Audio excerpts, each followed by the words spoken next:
Losing time, I'm fading fast. I just wanna make it last. Try to let go of the past. I close my eyes, embrace the blast. Sleepless nights and headache stack. Restlessness to hell. Tiny red dot, just 12 millimeters across, might actually be Xiaomi's biggest leap forward since the birth of the Ultra lineup. Inside the Leica world, that red badge isn't just decoration. It's not a simple partnership logo. It represents a level of recognition usually reserved for high-end cameras designed and built by Leica themselves. Even Huawei, at the height of its imaging power, never carried it. So what makes the Xiaomi 17 Ultra worthy of that red badge? And more importantly, does its camera performance truly live up to the reputation behind that iconic mark? No suspense, no teasing. Today we're diving straight in. We'll talk about both the standard Ultra and the Leica version together. A quick shout out to my tech partner from China for sharing this video. A big thank you for making this possible. Hey everyone, it's Maiky from Maiky. If you love staying updated with the latest gadgets, make sure to subscribe and hit the notification bell so you never miss out on our exciting tech content. First, what has actually changed with this generation of Ultra? Think back to the Xiaomi 15 Ultra. You probably remember that bold yellow main lens and the noticeably thick telephoto module. The yellow ring highlighted the 1-inch Sony sensor in the main camera, while that chunky lens housed Samsung's 200 megapixel 95mm periscope telephoto. Alongside those were the 14mm GN5 ultra-wide and the 70mm Sony 858 mid-telephoto. 4 cameras in total. Now enter the 17 Ultra. What's new? The ultra-wide camera still uses the GN5 sensor, which might surprise some of you. But let's be honest, the ultra-wide isn't where most of the attention goes. The main camera, though, is a different story. It's still a large 1-inch sensor, but Sony's LYT900 is gone. In its place is a customized domestic sensor from OmniVision, the OV50X, which Xiaomi calls the Light and Shadow Hunter 1050L. That L stands for Lofic technology, which Xiaomi proudly markets as the king of backlight. The 70mm mid-telephoto has been removed entirely. Instead, Xiaomi keeps the 200 megapixel periscope and upgrades it with a continuous optical zoom structure covering 75mm to 100mm. So the quad camera setup becomes a triple camera system. The benefit? More internal space, a smaller and higher positioned camera module, and even a thinner overall body. So here's the big question. Is this an upgrade or a downgrade? The answer depends on 4 key topics we're about to explore. 1. Where exactly does Leica technology show up on the 17 Ultra? 2. In the battle of dynamic range, which wins? China's Lofic or Sony's HF HDR? 3. Is the mechanical continuous zoom worth sacrificing a camera? And 4. In this age of computational photography, has Xiaomi made real progress with AI imaging? Let's start with Leica. For years, Xiaomi clearly wanted that red badge, and now it finally has it. But what really changes? First, the design. The Leica version looks and feels different. It's said that Leica's German design team was directly involved, shaping everything from the anti-slip texture on the frame to the dual material finish combining matte metal and lychee pattern leather. It definitely feels more camera-like. Second, it introduces 2 exclusive Leica instant focus filters, M3 and M9. There's history behind those names, and we'll touch on that later. Third, Leica branding brings a unique watermark available only on the Leica Edition. At this point, you might be thinking, is that all? The real centerpiece, and also the most controversial feature, is the independent zoom ring. Every time you touched the textured edge around the camera module before, didn't you instinctively want to twist it? Now you actually can. The Xiaomi 17 Ultra Leica version is the first phone to truly inherit this classic camera-style control logic. When you rotate the ring, it feels distinct and mechanical. The phone's vibration motor simulates subtle click feedback, making it feel closer to a real lens. In any interface, rotating it back and forth can quickly launch the camera. Beyond continuous zoom, you can also adjust exposure, shutter speed, white balance, and other parameters when using the telephoto lens. How does it work? The principle is surprisingly simple. Inside, Xiaomi uses 20 tiny ball bearings. When the outer ring rotates, it drives a small internal gear. An optical sensor tracks the movement of that gear, essentially the same working principle as a computer mouse scroll wheel. Some colleagues argue that while this design pays tribute to classic cameras, the tactile experience isn't quite on par with a true Leica lens. And there are a few reasons for that. On traditional cameras, focus rings serve structural and ergonomic purposes. They're part of the lens mechanism itself, and your left hand supports the weight of the lens, making rotation natural and stable. On a smartphone, neither condition exists. When you hold the phone and try to turn the ring, it can feel slightly shaky. Your fingers may even block part of the screen. There's also the issue of precision. Leica lenses often feature a crescent-shaped focus tab, allowing photographers to locate positions by feel alone. For example, certain positions corresponding to portrait or landscape distances. Xiaomi's Ring doesn't offer that kind of blind precision. You still have to look at the screen while adjusting. And since there's no dedicated physical shutter button, even after adjusting focus with hardware keys, you still need to tap the on-screen shutter. At that point, some might wonder, why not just adjust everything directly through the UI? Some people say that once you attach the imaging kit, the hardware experience feels complete, but logically having both a ring and software controls can feel a bit redundant. The biggest concern though is waterproofing. Xiaomi added a photosensitive sealing ring to maintain IP68 protection.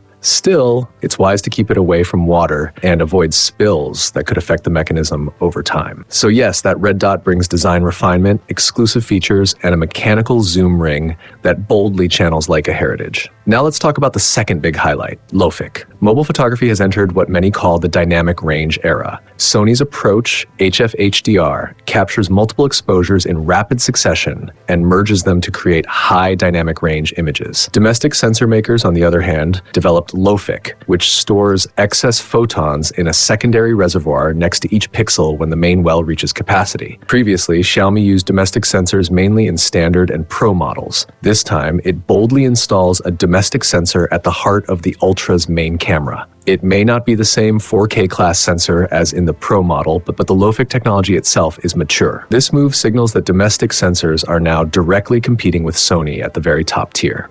So how does Lofic perform in real shooting? First, compared to sensors without Lofic, the dynamic range improvement is obvious. It also outperforms Sony's older dual-frame DCG synthesis in many scenarios. That said, Sony has significantly improved this year. When comparing with Oppo, known for strong computational photography, things get interesting. In high-brightness night scenes, the Xiaomi 17's Lofic does a better job preserving highlight details inside light sources. But in harsh midday contrast scenes, Oppo's aggressive multi-frame algorithm narrows the gap considerably. Technically speaking, Lofic holds a theoretical edge. Sony's HDR relies on multi-frame fusion. The advantage is scalability. With enough processing power, you can stack more frames for higher dynamic range. The downside is the heavy computational load and the challenge of minimizing ghosting. Lofic, by contrast, achieves extended dynamic range at the sensor level in a single exposure. However, pooling excess charge can introduce background noise. Huawei's OV50H architecture demonstrates how this can be refined. It can output 20-bit Lofic data directly, dividing brightness into 3 gain levels: high gain, low gain, and overflow data from the Lofic reservoir. These layers are then synthesized, improving tonal transitions in shadow areas. But perhaps the bigger question isn't which is stronger today. It's about potential. Can Lofic's single-frame data integrate more deeply with SoC image algorithms to unlock new computational possibilities? Right now, choosing between HDR and Lofic isn't about declaring a winner. It's about watching how both technologies evolve, because the real battle is just getting started. All right, moving on to the third big highlight, continuous optical zoom. For phone makers, the toughest decision has always been how to handle the telephoto photo setup. If you rely on a low magnification lens and crop in, you lose resolution and detail. But if you add another dedicated telephoto camera, you suddenly need a lot more internal space to maintain good image quality. And that space has to come from somewhere. Continuous optical zoom aims to solve this entire dilemma in one go. We actually got our hands on a lens module straight from Xiaomi's production line, and the difference is easy to see. Here's the standard main camera. Next, this is the 200 megapixel telephoto from the 15 Ultra, which was already pretty chunky. And finally, this is the new super telephoto module on the 17 Ultra with continuous optical zoom, noticeably larger and more complex. Internally, Xiaomi splits this lens into 3 groups. The 2 middle groups can move back and forth over a wide range, enabling smooth optical zoom instead of jumping between fixed focal lengths. But is this really the best solution for smartphone telephoto? Sony tried something similar a few years ago with an 85 to 125 mm continuous zoom lens, but the results weren't great. Back then, one issue was the tiny sensor, which simply couldn't deliver strong image quality. Another problem was mechanical precision. Even slight movements could throw off the optical axis. Xiaomi claims to have addressed both of these. They're using a large 200 megapixel sensor combined with industrial-grade active alignment technology to lock the optical axis in place. On paper, that sounds promising. Still, there are concerns. First is consistency across the 3A system: autofocus, exposure, and actuation. Cropping-based zoom didn't face this challenge, but with continuous optical zoom, the focus motor has to respond instantly as you rotate the zoom ring. And because the aperture stays fixed, longer focal lengths naturally let in less light. That means the phone's algorithms must recalibrate everything precisely for every tiny change in focal length. This puts huge pressure on tuning. When we recorded video on the 17 Ultra, we could actually see this adjustment happening. Given Xiaomi's engineering track record, we're hopeful they'll refine this quickly. The second concern is the zoom range itself. Xiaomi's optical zoom only covers a narrow window, roughly from 3.2x to 4.3x. That's an awkward middle zone. The physical zoom operates where the 200 megapixel sensor delivers its best crop quality, but once you go beyond 4.3x, there's no optical zoom at all. So the big question becomes, is it really worth the added cost and complexity just to gain about 25 millimeters of optical lossless zoom? That's something worth thinking about. Now let's talk about the final topic, Xiaomi's AI imaging.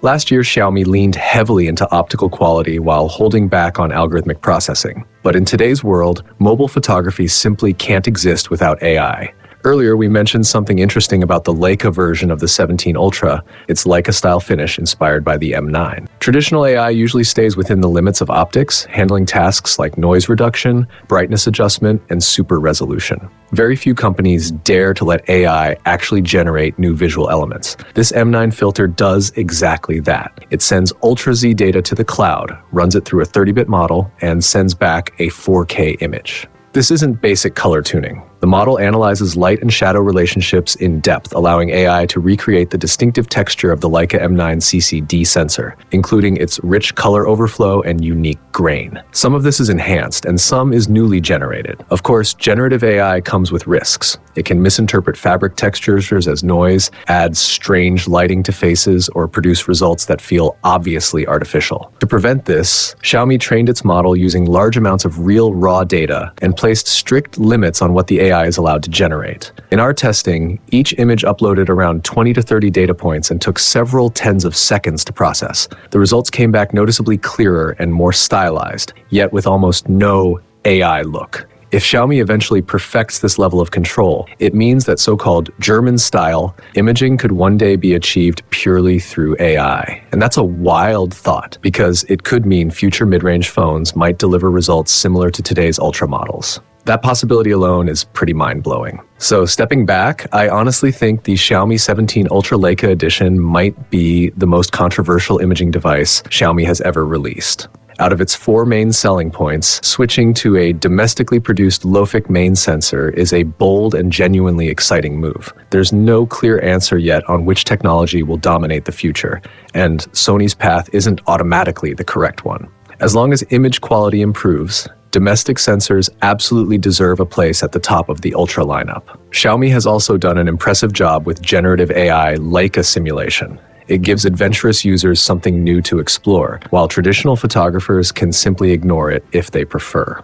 As for the focus ring and continuous zoom design, opinions are split. I asked Xiaomi directly why they added the focus ring, and they said user research showed it was one of the most requested features, similar to screen magnification. But here's my concern. If products are designed purely around user surveys, things can go sideways. People naturally gravitate toward novel and eye-catching features, often overlooking deeper trade-offs like cost, durability, and practicality. After the initial excitement wears off, users always return to rational, everyday usage. If a feature truly delivers more benefits than drawbacks, that's great, but I worry this mindset can lead to decisions driven by short-term emotional appeal rather than long-term value.